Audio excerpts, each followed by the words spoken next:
1 रुपए के मुकाबले में 70,000। कि जिसे शहीद कर दिया ना हुसैन की मोहब्बत के जुर्म में, ये मुर्दा नहीं है, ये ज़िंदा है। क्यों? इसलिए कि ये शहीद है और शहीद ज़िंदा होता है। ये मैं नहीं कह रहा, मेरे नबी ने कहा, माता अला हुब्बे आले मोहम्मदिन माता शहीदा। जो भी हुसैन की मोहब्बत दिल में रख कर मर गया वो शहीद मरता है। नहीं अज़ीज़ान मोहतरम, फ़कत शहीद नहीं होता। नबी फरमाते हैं माता अला हुब्बे आले मोहम्मदिन माता शहीदा, अला व माता अला हुब्बे आले मोहम्मदिन माता मगफूरा, अला व माता अला हुब्बे आले मोहम्मदिन माता ताइबा, अला व माता अला हुब्बे आले मोहम्मदिन माता अलल ईमान, अला व माता अला हुब्बे आले मोहम्मदिन माता मुमिनन मुस्तकमिलल ईमान, अला व माता अला हुब्बे आले मोहम्मदिन बशरहु मलकुल मौत सुम्मा मुनकरन व नकीर, अला व माता अला हुब्बे आले मोहम्मदिन युदफ़्फ़ु इलल जन्नति कमा तुदफ़्फ़ुल उरूसु इला बैति ज़ौजिहा, अला व माता अला हुब्बे आले मोहम्मदिन साफ़हतहुल मलाइकतु वज़ारतहु अरवाहुल अंबिया, अला व माता अला हुब्बे आले मोहम्मदिन फुतिह लहु फ़ी क़ब्रिही बाबान इलल जन्नति, अला व माता अला हुब्बे आले मोहम्मदिन जअलल्लाहु क़ब्रहु मज़ारा मलाइकति रहमति, अला व माता अला हुब्बे आले मोहम्मदिन फ़अना कफ़ीलुहु बिल जन्नति मअल अंबिया। सलामत रहे, सलामत रहे वो हाथ जो हुसैन के लिए बुलंद हो गए। तर्जमा करूं, जो हुसैन की मोहब्बत पर मर गया वो मरता बाद में, बख्शा पहले जाता है। सलामत रहे, शादाबाद रहे।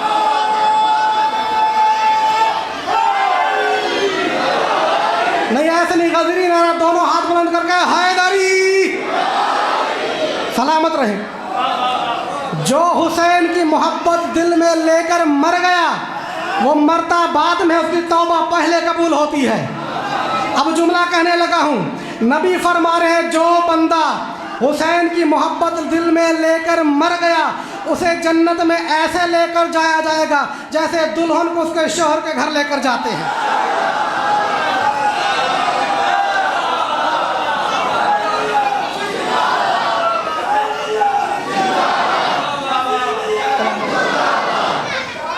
बुलंद आवाज से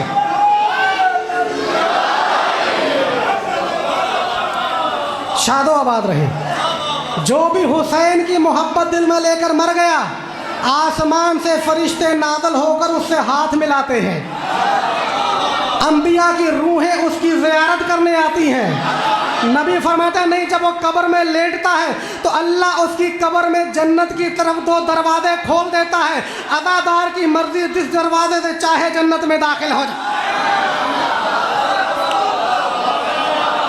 नहीं, गज़ब कर दिया अल्लाह के नबी ने यह जुमला कहकर, मम्मात अला हुब्बे आले मोहम्मदिन फ़अना कफ़ीलुहु बिल जन्नति माल अंबिया। अल्लाह की वही के बगैर न बोलने वाले नबी फरमा रहे हैं, जो हुसैन की मोहब्बत दिल में लेकर मर गया, मैं मोहम्मद उसकी जन्नत का ज़ामिन हूँ।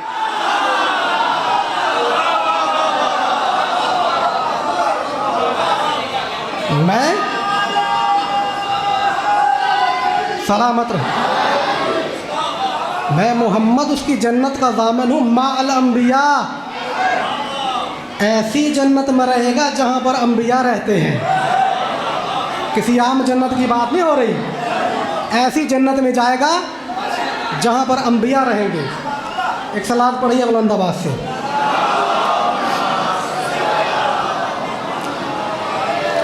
सलामत रहे, शादाबाद है। मैंने कहा ना, जब भी अली का नाम लो तो बुलंद आवाज़ से लो, इसलिए कि ये जो लफ्ज़ या अली है इसमें बड़ी पावर है। बताऊं कितनी पावर है? अमीरुल मोमिनीन फरमाते हैं, इन्नल अर्शा लम यस्तक़िर्रा हत्ता कुतिबा अलैहि बिन्नूर ला इलाहा इल्लल्लाह मुहम्मद रसूलुल्लाह अलीयुन वलीयुल्लाह। अली फरमाते हैं कि ये अर्श संभल नहीं रहा था, अर्श गिरा जा रहा था। अल्लाह ने कलमे नूर के साथ अर्श की पेशानी पर लिख दिया, ला इलाहा इल्लल्लाह मुहम्मद रसूलुल्लाह अलीयुन वलीयुल्लाह। जब अर्श पर लिख दिया अलीउन वलीउल्लाह तो गिरता हुआ अर्श संभल गया, गिरता हुआ अर्श संभल गया। अगर आपकी तवज्जो हो गई है तो मैं जुमला कहना चाहता हूँ, जब अर्श की पेशानी पर लिख दिया गया अलीउन वलीउल्लाह तो गिरता हुआ अर्श संभल गया। मुझे समझ नहीं आती इस मौलवी की अक्ल की कि वो बार बार पूछता है कि जब ये ठोकर खाकर गिरते हैं तो या अली क्यों कहते हैं। अरे तुझे अभी तक समझ नहीं आई, अगर या अली लिखने से गिरता हुआ आसमान संभल सकता है तो या अली कहने से गिरता हुआ इंसान संभल।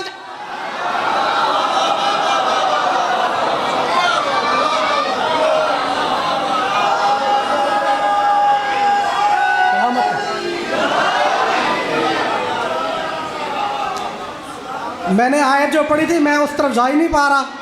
चले आज इसी पर बात ख़त्म करते हैं, इंशाल्लाह कल अपने टॉपिक पर आएंगे इंशाल्लाह।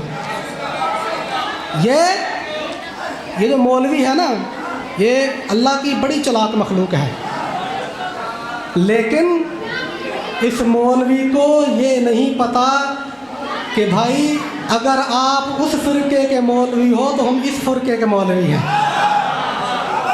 ये बड़ी ख़तरनाक मखलूक है अल्लाह की, हर चीज़ में मुखालफत करता है।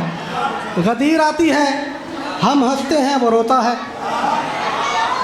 मुहर्रम के अयाम आते हैं हम रोते हैं वो हंसता है। वो हंसता है कि भाई इनको क्या हो गया है। अभी आपने देखा ना, जैसे मुहर्रम का चांद आया तो क्या हुआ, कुछ लोगों ने अलम निकाले और सबीलें लगाईं, अलम उठा के भाई शहादत है, जबकि शहादत है नहीं, तारीख़ नहीं है शहादत की, लेकिन क्योंकि हम शियों के मुखालिफ जाना है तो शहादत है, लेकिन अलम उठाया। क्या ये वही अलम नहीं है जिसे कल देखकर इनका निकाह टूटता था?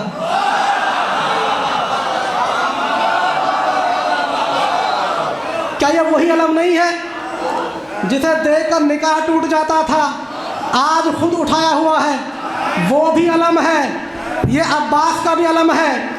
ज़ैब भाई मैं जुमला कहना चाहता हूँ, क़यामत के दिन तुम दुनिया में जितने चाहे अलम बना लो, क़यामत के दिन सिर्फ एक अलम होगा जिसे लिवाए हम्द कहा जाता है, और वो अलम हुसैन के बाबा के हाथों में होगा। जहाँ जितने चाहे अलम बना लो, मैदान महशर में अलम के साए में, लिवाए हम्द के साए में वही आएगा जो यहाँ पर अब्बास के परचम के साए में होगा।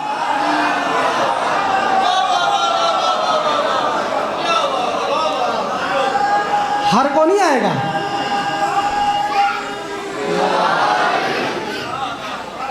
हर बात में मुखालफत करता है। हम अब रो रहे हैं अयाम गम में और वो हंस रहा है। जुमला सुनोगे? इमाम फरमाते हैं, छठे इमाम का फरमान है, किताब का नाम कामिल ज़ियारात। इमाम फरमाते हैं कि मा मिन अब्दिन युहशरो इल्ला वअैना हो बाकियतन। इमाम फरमाते हैं कि क़यामत के दिन कोई ऐसा बशर ना होगा मगर ये कि वो रो रहा होगा। मैदान महशर में क़यामत के दिन हर इंसान रो रहा होगा। तवज्जो है तो मैं जुमला कह दूं। इमाम फरमाते हैं क़यामत के दिन मैदान महशर में हर इंसान रो रहा होगा, इल्ला बाकीना अला जद्दील हुसैन। वो लोग हंस रहे होंगे जो यहाँ हुसैन पर रोते हैं।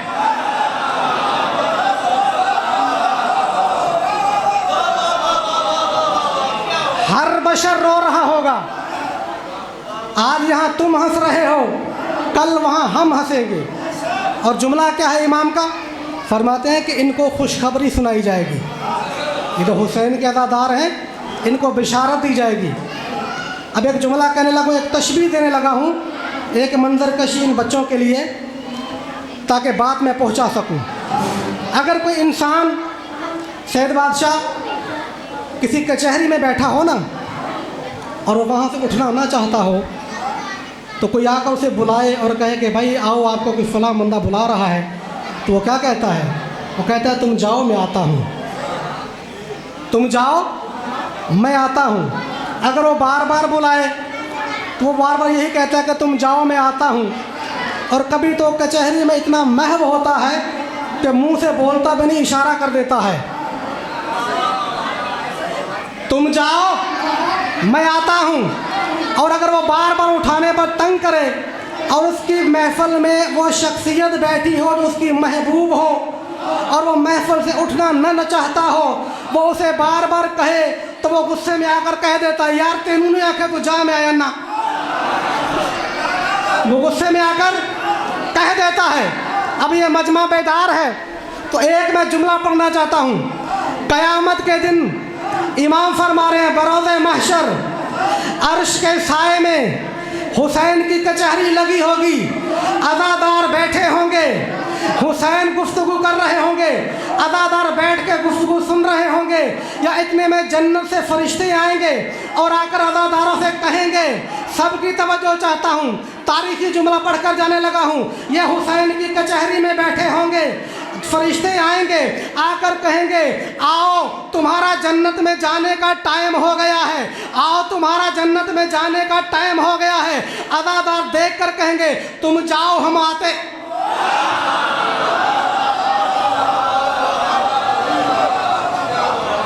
तुम जाओ हम आते हैं।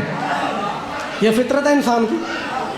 अगर कोई बुलाए ना महफिल से, वो उसकी मर्ज़ी है, उठे ना उठे, जाए ना जाए। लेकिन अगर घर से बुलावा बीवी का आ जाए, अगर बुलावा बीवी का आ जाए तो फिर तो उसे उठना पड़ता है। और बीवियों की खासियत ये है कि उनको दोस्तों की महफिल में बैठा हुआ शौहर अच्छा नहीं लगता है, ऐसे या नहीं? वो बार बार बच्चे को भेजेंगे कि जाओ अपने बाप को बुला कर लाओ। जब ये अज़ादार हुसैन की कचहरी में बैठे हुए अज़ादार नहीं उठेंगे तो जन्नत से हूरें बुलावा भेजेंगी, जन्नत से हूरें बुलावा भेजेंगी, भाई जाओ इनको बुला कर लाओ। जुमला रिवायत का है, एक अज़ादार के लिए 70 हूरें हैं। जब 70 बीवियां बुला रही हो तो कौन है जो महफिल में बैठा हो रहा हो, कौन है जो महफिल में बैठा रह जाए? अज़ादार ने सैयद शुहदा, जन्नत से बुलावा आएगा, हूरें कहेंगी, तुम्हें हम बुला रही हैं, हम तुम्हारे दीदार की मुश्ताक हैं, तुम आ जाओ। जन्नत से बुलावा आएगा। जुमला रिवायत का है, पढ़ना मैंने है, सुनना आपने है, आपने अपने मौलाई होने का सबूत देना है। ये रिवायत का जुमला बड़ा अजीब है। इमाम फरमाते हैं, जब हूरें बुलाएंगी तो ये हुसैन की कचहरी में बैठे हुए अज़ादार एक मर्तबा सर उठाकर भी नहीं देखेंगे।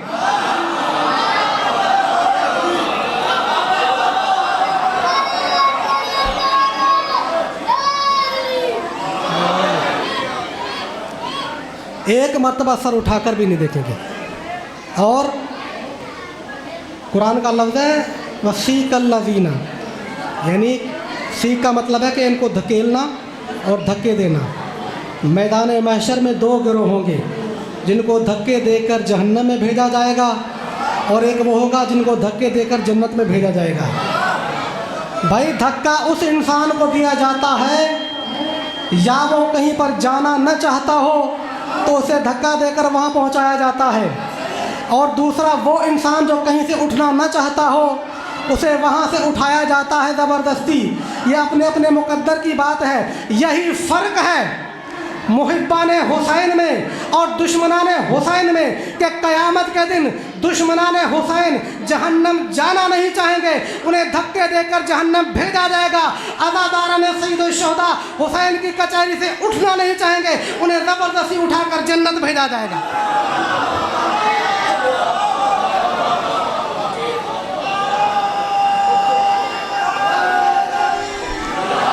सलामत रहे, शादोबाद रहे। इतना बेदार मजमा, काश मेरे पास वक्त होता तो मैं इस गुफ्तगू को तुला नहीं करता। अज़ादार ने सैयद शुहदा, ये अज़ादारी जो हम मना रहे हैं इसकी मकबूलियत की सनद का नाम है विलायत अली। कोई कितना बड़ा अज़ादार भी क्यों ना हो, ज़िंदगी भर मातम करता रहे, अज़ादारी करता रहे, नमाज़ें पढ़ता रहे, हज करता रहे, रोज़े रखता रहे, लेकिन अली की विला नहीं है तो कुछ भी कबूल नहीं है, कुछ भी कबूल नहीं है। नहीं, मैं जुमला कहना चाहता हूँ, अगर कोई शख्स ऐसा हो जो ज़िंदगी भर हुसैन की अज़ादारी करता रहे और अज़ादारी करते करते मर जाए और उसे यहीं पर मुसाफिर शाम के दरवाजे के बाहर दफना दिया जाए। सुबह को भी अज़ादार उसके ऊपर से गुजरे, रात को भी गुजरे, इसलिए कि जिस कब्र के पास से किसी मोमिन का गुज़र हो जाता है उसके गुनाह बख्श दिए जाते हैं। लेकिन अज़ीज़ान मोहतरम, अगर ऐसा शख्स मुसाफिर शाम के दरवाजे पर दफन होने वाला, अज़ादारी करने वाला, ये सब कुछ होने के बावजूद भी अगर दिल में अली की विला नहीं होगी, सीधा जहन्नम में जाएगा।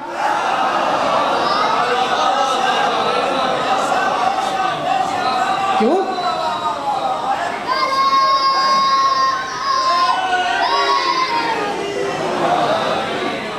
इसलिए कि हर अमल की मकबूलियत का नाम है विलायत अली। जब तक विलायत अली नहीं होगी कोई अमल काबिल कबूल नहीं है। अब इसमें फ़र्क नहीं करता वही गदीरी जुमला, चाहे मर्द हो चाहे औरत हो। औरत की इबादत अगर कबूल है तो विलायत अली की वजह से, मर्द की विलायत अगर कबूल है तो विलायत अली की वजह से। एक जुमला मुझे याद आ रहा है, बस मैं वो कहकर और अपने मौजू को समेटूं। इमाम मूसा काज़िम अलैहिस्सलातु वस्सलाम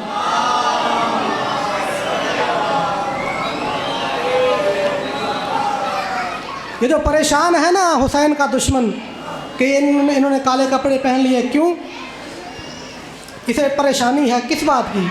उसे पता है कि ये जो काला लिबास है इसका ताल्लुक़ हुसैन से है, इस लिबास का ताल्लुक़ हुसैन से है और हुसैन वो है जो जन्नत का मालिक है। उसे पता है कि जितने काले कपड़ों वाले होंगे उनका ताल्लुक़ हुसैन से होगा। अब जुमला सुनिएगा इमाम का। इमाम फरमाते हैं कि इन्ना लिल्लाहि फ़ी वक्त कुल्ल सलातिन लानतन, अल्लाह के लिए हर नमाज के वक्त एक मखसूस लानत है। हर नमाज के वक्त अल्लाह एक मखसूस लानत आसमान से नाज़िल करता है जो हर नमाजी के सर पर रुकी रहती है। रावी ने पूछा, मौला ये लानत किसके लिए है? अगर ये जवान बेदार हो जाएं तो मैं जुमला कहना चाहता हूँ, अगर ये बेदार हो गया मदमा तो इंशाअल्लाह मेरी ड्यूटी कबूल हो जाएगी। इमाम फरमाते हैं हर नमाज के वक्त, चाहे सुबह की नमाज हो, चाहे ज़ोहर की नमाज हो, चाहे असर की नमाज हो, चाहे मगरिब की नमाज हो, चाहे इशा की नमाज हो, जो भी नमाज है, चाहे रिफाइनरी टाउन में नमाज पढ़ रहा हो, चाहे काबे में नमाज पढ़ रहा हो, चाहे किसी मकाम पर भी नमाज पढ़ रहा हो, साथ में इमाम फरमा रहे हैं हर नमाज के वक्त अल्लाह एक लानत भेजता है। रावी ने कहा, मौला ये लानत किस नमाजी के लिए है? इमाम फरमाते हैं ये लानत उस नमाजी के लिए है जो नमाज तो पढ़ता है मगर दिल में अली की विला नहीं रखता।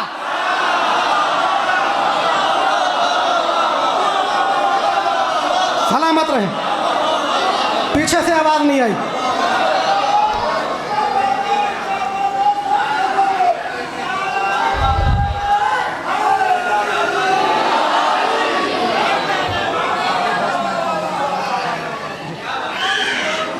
ये लानत उस नमाजी के लिए है। नमाज क्या है?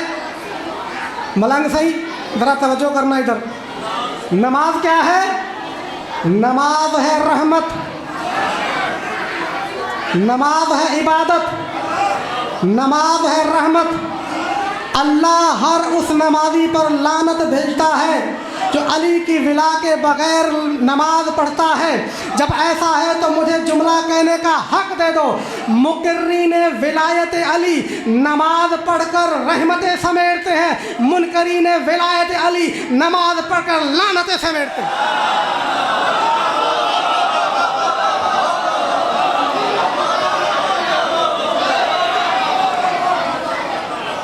बाबा जी ये नमाज जो रहमत है लानत बन जाती है अगर अली की विला ना हो हर उस नमाजी के लिए। इस विलायत के बगैर कोई अमल कबूल नहीं। फ़र्क नहीं करता वो अमल कौन सा है, वाजिब अमल है तब भी, मुस्तहब अमल है तब भी, जो भी अमल है इसके बगैर कबूल नहीं है। ये वो विलायत है अज़ादार सैयद शुहदा जिस विलायत को बचाने के लिए आज हुसैन करबला में है। बस दो जुमले मसाइब के सुन लीजिए, मेरा टाइम जो है वो बहुत मुख्तसर है। हुसैन, मैंने पहली मुहर्रम को पढ़ा ना, हुसैन फितरतन प्यास रखते थे और जनाब ज़ैनब सलामुल्लाह अलैहा फितरतन ज़्यादा हयादार थी। इसमें कोई ऐब नहीं है जुमला कहने में, क्योंकि आपने देखा एक ही घर में अगर चंद बच्चियां होती हैं तो उनमें से कोई एक बच्ची ज़्यादा हयादार होती है। यह जनाब ज़ैनब सलामुल्लाह अलैहा की खासियत थी। मुझे अदादर सोच कर बताओ वो बीबी कितनी हयादार होगी जो अपने बाप के सामने भी शर्मा शर्मा कर आती हो। अजरुकुम अल्लाह। मदीने का रहने वाला एक शख्स कहता है, मैंने देखा कि अली के घर से जनाब सैयदा की शहादत के बाद अली के घर से अली बाहर आए, उनके बाद हसन और हुसैन बाहर आए, और मैंने देखा कि एक मस्तूर बाहर आई और उस मस्तूर के पीछे मौला अब्बास बाहर आए। अंदाज़ क्या है? आगे आगे अली, एक तरफ हसन, एक तरफ हुसैन, पीछे अब्बास। ये काफ़िला कहाँ जा रहा था? नबी के रोज़े पर। अज़ादारों, नबी के रोज़े पर काफ़िला जा रहा था। ये कहता, मैंने देखा कि ये रोज़े पर गए और ज़ियारत करके वापस आए, लेकिन मैंने अजीब मंज़र देखा। मैंने देखा जो सबसे पीछे मौला अब्बास थे वो ज़मीन पर झुककर कुछ कर रहे थे, वो ज़मीन पर झुककर कुछ कर रहे थे। जब ये काफ़िला घर वापस गया ना तो अब्बास घर से बाहर निकले, तो मैंने पूछा, मौला आप कहाँ गए थे? कहा, हम ज़ियारत करने गए थे। कहा, मौला मुझे ये बताएं आपके साथ वो बीबी कौन थी? कहा, वो मेरी मुर्शदादी थी। कहा, मौला मैंने देखा कि आप एक काम कर रहे थे, उसका मतलब मुझे समझ नहीं आया, बस रोने के लिए अदादार ये जुमला काफ़ी है। अब्बास कहते हैं, जब मेरी मुर्शदादी चल रही थी तो ज़मीन पर उनके कदमों के निशान पड़ रहे थे। अरे अब्बास को यह बर्दाश्त नहीं होता कि कोई नामहरम मेरी बीबी के कदमों पर निगाह डाल दे। अदादारों, अब्बास ने किस तरह मिटाए होंगे कदम? अब्बास की शख्सियत को सामने रखकर मेरा दिल कहता है कि अब्बास ने बीबी के कदमों के निशान कैसे मिटाए होंगे? अपने अमामे का पल्लू खोला होगा, अपने अमामे के पल्लू से मौला अब्बास ने बीबी के कदमों के निशान मिटाए होंगे। अदादारों, रुलाता ये गम है, आज समझ में आया कि बाज़ार शाम में अब्बास के सर को घोड़े की गर्दन से क्यों बांधा गया था। अरे जब अब्बास का सर नौके नेज़ा पर बुलंद होता था, नजर पड़ती थी बीबी के खुले सर पर, सर ज़मीन पर आ जाता था, फिर बुलंद किया जाता था, फिर ज़मीन पर आ जाता था। मजबूर होकर अब्बास के सर को घोड़े की गर्दन से बांधना पड़ा। अदादारो, मुझे नहीं मालूम ये वो बीबी जो इतनी पर्दादार थी, जिस अब्बास को एक लम्हे के लिए भी बर्दाश्त न था कोई नामहरम उसके कदमों पर निशान डाले, उसके कदमों पर निगाह डाले। समझ नहीं आती उस अब्बास ने कैसे देखा होगा, कभी इब्ने ज़ियाद के दरबार में, कभी यजीद के दरबार में, कभी शराबी के साथ कलाम, कभी नामहरमों के साथ। अजरुकुम अल्लाह।